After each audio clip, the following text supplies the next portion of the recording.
जय श्री कृष्णा। आज हम लोग ने महाभारत का चौथा पार्ट स्टार्ट करेंगे या पढ़ेंगे। इसमें आज का जो हमारा रहेगा समुद्र मंथन और अमृत आदि की प्राप्ति। ठीक है, जब समुद्र मंथन हुआ था उसमें क्या क्या प्राप्त हुई, तो उन सब का वर्णन इसमें है। तो चलिए पढ़ते हैं। उर्वश्रवा जी ने कहा, शौनकादि ऋषियों, मेरू नाम का एक पर्वत है। वह इतना चमकीला है मानो तेजसी राशियों। उसकी सुनहली चोटियों की चमक के सामने सूर्य की भी प्रभाव फीका पड़ जाती है। वे गगनचुंबी चोटियों स्रोतों से रचित हैं। उन्हीं में से एक पर देवता लोग इकट्ठे होकर अमृत प्राप्ति के लिए सलाह करने लगे। उनमें भगवान नारायण और ब्रह्मा जी भी थे। नारायण ने देवताओं से कहा, देवता और असुर मिलकर समुद्र मंथन करें।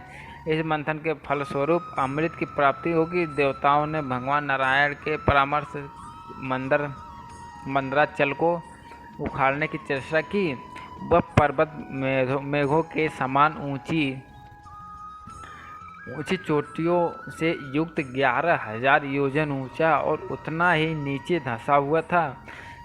जब सब देखता पूरी शक्ति लगाकर भी उसे नहीं उखाड़ सके, तब उन्हें विष्णु भगवान और ब्रह्मा जी के पास जाकर प्रार्थना की, भगवान आप दोनों हम लोगों के कल्याण के लिए मंदराचलों उखाड़ने का उपाय कीजिए और हमें कल्याणकारी ज्ञान दीजिए। देवताओं की प्रार्थना सुनकर श्री नारायण और ब्रह्मा जी ने शेष नागों को मंदराचल उखाड़ने के लिए प्रेरित किया। महाबली शेष नाग ने वन और वनवासियों के साथ मंदराचल उखाड़ लिया। अब मंदराचल के साथ देवगढ़ समुद्र तट पर पहुँचे और समुद्र से कहा कि हम लोग अमृत के लिए तुम्हारा जल मंथेंगे। समुद्र ने कहा, यदि आप लोग अमृत में मेरा भी हिस्सा रखें तो मैं मंदराचल को घुसाने से जो कष्ट होगा वह सह लूँगा। देवता और असुरों ने समुद्र की बात स्वीकार करके कच्छपराज से कहा, आप इस पर्वत के आधार बनिए। कच्छपराज ने कहा, ठीक है कहकर मंदराचलों को अपनी पीठ पर ले लिया। अब देवराज इंद्र यंत्र के द्वारा मंदराचलों को घुमाने लगे। इस प्रकार देवता और असुरों मंदराचली मंथानी वासुकी नागी डोरी बनाकर समुद्र मंथन प्रारंभ किया। वासुकी नाग के मुंह की ओर असुर और पूंछ की ओर देवता लगे। बार बार खींचे जाने के कारण वासुकी नाग के मुख से धुएं और अग्नि ज्वाला के साथ सांसें निकलने लगी। वह सांस थोड़ी देर में मेघ बन जाती है और वह मेघ थके मंदे देवताओं पर जल बरसाने लगता। पर्वत के शिखर से पुष्पों की झड़ी लग गई। महामेघ के समान गंभीर शब्द होने लगा। पहाड़ पर के वृक्ष आपस में टकराकर गिरने लगे। उनकी रगड़ से आग लग गई। इंद्र ने मेघों के द्वारा जल बरसाकर उसे शांत किया। वृक्षों के दूध और औषधियों रस चू चू कर समुद्र में आने लगे। औषधियों के अमृत के समान प्रभावशाली रस और दूध तथा स्वर्ण मंदराचली उनके दिव्य प्रभाव वाली मड़ियों से चूने वाले जल के स्पर्श से ही देवता अमृत को प्राप्त होने लगे। उन उत्तम रसों के सम्मिश्रणों से समुद्र का जल दूध बन गया और दूध से ही बनने लगा। देवताओं ने मथते मथते थककर ब्रह्मा जी से कहा, भगवान नारायण के अतिरिक्त सभी देवता और असुर थक गए। समुद्र मथते मथते इतना समय बीत गया परंतु अब तक अमृत नहीं निकला। ब्रह्मा जी ने कहा, भगवान विष्णु से कहा, भगवान आप उन्हें बल दीजिए, आप भी इनके एकमात्र आश्रय हैं। विष्णु भगवान ने कहा, जो लोग इस कार्य में लगे हुए हैं मैं उन्हें बल दे रहा हूँ। सब लोग पूरी शक्ति लगाकर मंदराचल घुमाएं और समुद्र को शुद्ध कर दें। भगवान के इतना कहते ही देवता और असुरों का बल बढ़ गया। वे बड़े वेग से मथने लगे। सारा समुद्र शुद्ध हो गया। उस समय समुद्र से अगणित किरणों वाला शीतल प्रकाश से युक्त श्वेत वर्ण का चंद्रमा प्रकट हुआ। चंद्रमा के बाद भगवती लक्ष्मी और सूर्य देवी निकली। उसी समय श्वेतवर्ण का उदयश्रवा घोड़ा भी पैदा हुआ। भगवान नारायण के वक्ष स्थल पर सुशोभित होने वाली दिव्य किरणों से उज्ज्वल कौस्तुभ भमरी तथा वक्षित फल देने वाले कल्प वृक्ष और कामधेनु भी उसी समय निकले। लक्ष्मी, सूर्य, चंद्रमा, उग्र सवा वे सब आकाश मार्ग से देवताओं की लिख में चले गए। इसके बाद दिव्य शरीरधारी धनवंतरी देव प्रकट हुए। वे अपने हाथ में अमृत से भरा श्वेत शतक मंडल लिए हुए थे। यह अद्भुत चमत्कार देखकर दानों में यह मेरा है यह कौतूहल मच गया।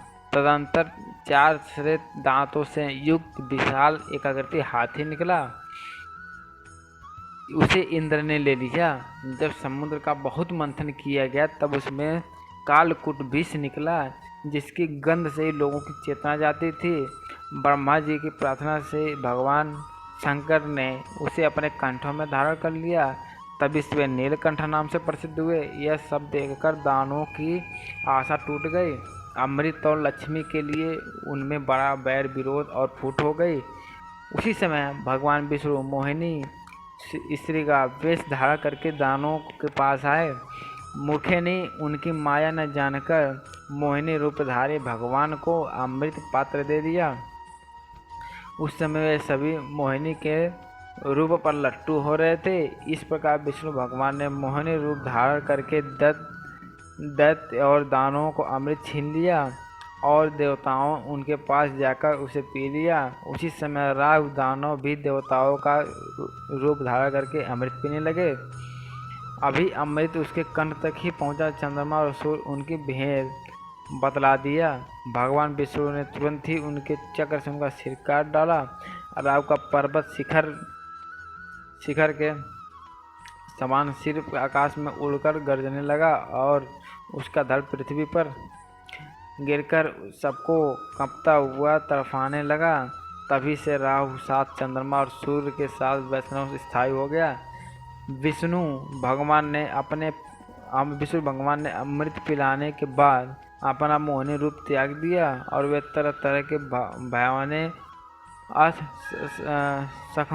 असुरों को डराने लगे। बस खारे समुद्र के तट पर देवता और असुरों का भयंकर संग्राम छिड़ गया। भांति भांति के अस्त्र शस्त्र बरसने लगे। भगवान के चक्र से कटकर कुटकर कोई असुर खून उगलने लगे तो कोई देवताओं के खड़ग शक्ति और खड़ा से घायल होकर धरती पर लौटने लगे। चारों ओर से यही आवाज़ सुनाई पड़ती थी कि मारो, काटो, दौड़ो, गिरा दो, पीछा करो।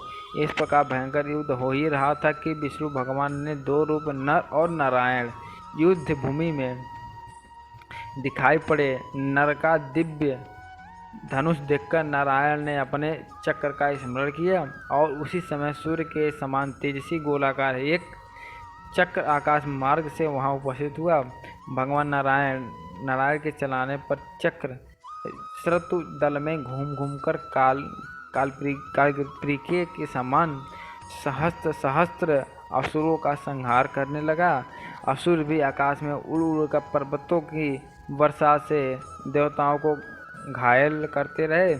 उस समय देव शिरोमणि नर के वाणों के द्वारा पर्वतों की चोटियां काट कर उन्हें आकाश में बिछा दिया और सुदर्शन चक्र घास फूस की तरह दैत्यों को काटने लगा। इस भयभीत होकर असुरगण पृथ्वी और समुद्र में छिप गए। देवताओं की जीत हुई। मंदराचल को